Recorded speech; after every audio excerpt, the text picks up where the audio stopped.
When Daniel knew that the document had been signed, he went to his house where he had windows in his upper chamber open toward Jerusalem.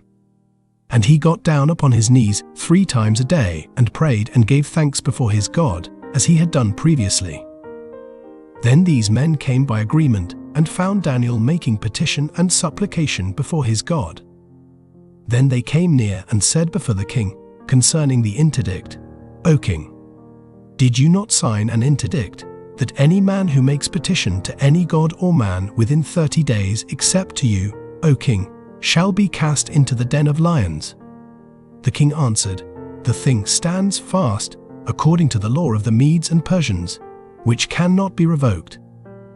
Then they answered before the king, that Daniel, who is one of the exiles from Judah, pays no heed to you, O king, or the interdict you have signed, but makes his petition 3 times a day.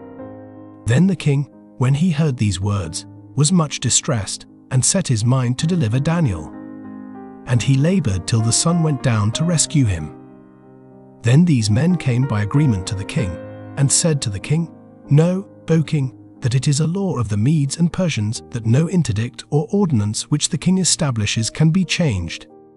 Then the king commanded, and Daniel was brought and cast into the den of lions. The king said to Daniel, "May your God, whom you serve continually, deliver you." And a stone was brought and laid upon the mouth of the den, and the king sealed it with his own signet and with the signet of his lords, that nothing might be changed concerning Daniel. Then the king went to his palace and spent the night fasting. No diversions were brought to him, and sleep fled from him. Then, at break of day, the king arose and went in haste to the den of lions.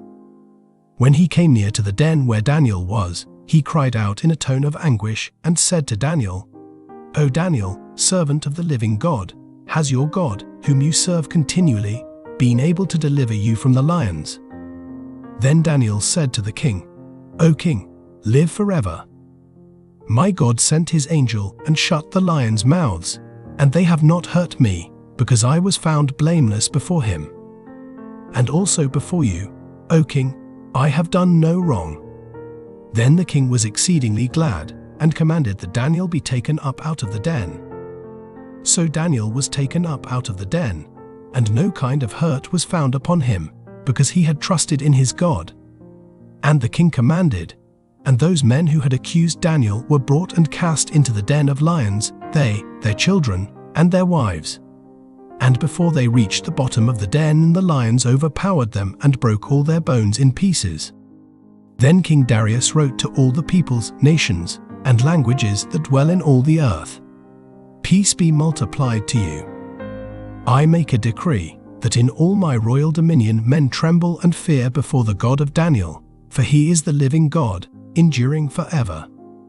His kingdom shall never be destroyed, and his dominion shall be to the end. He delivers and rescues, he works signs and wonders in heaven and on earth. He who has saved Daniel from the power of the lions." So this Daniel prospered during the reign of Darius and the reign of Cyrus the Persian.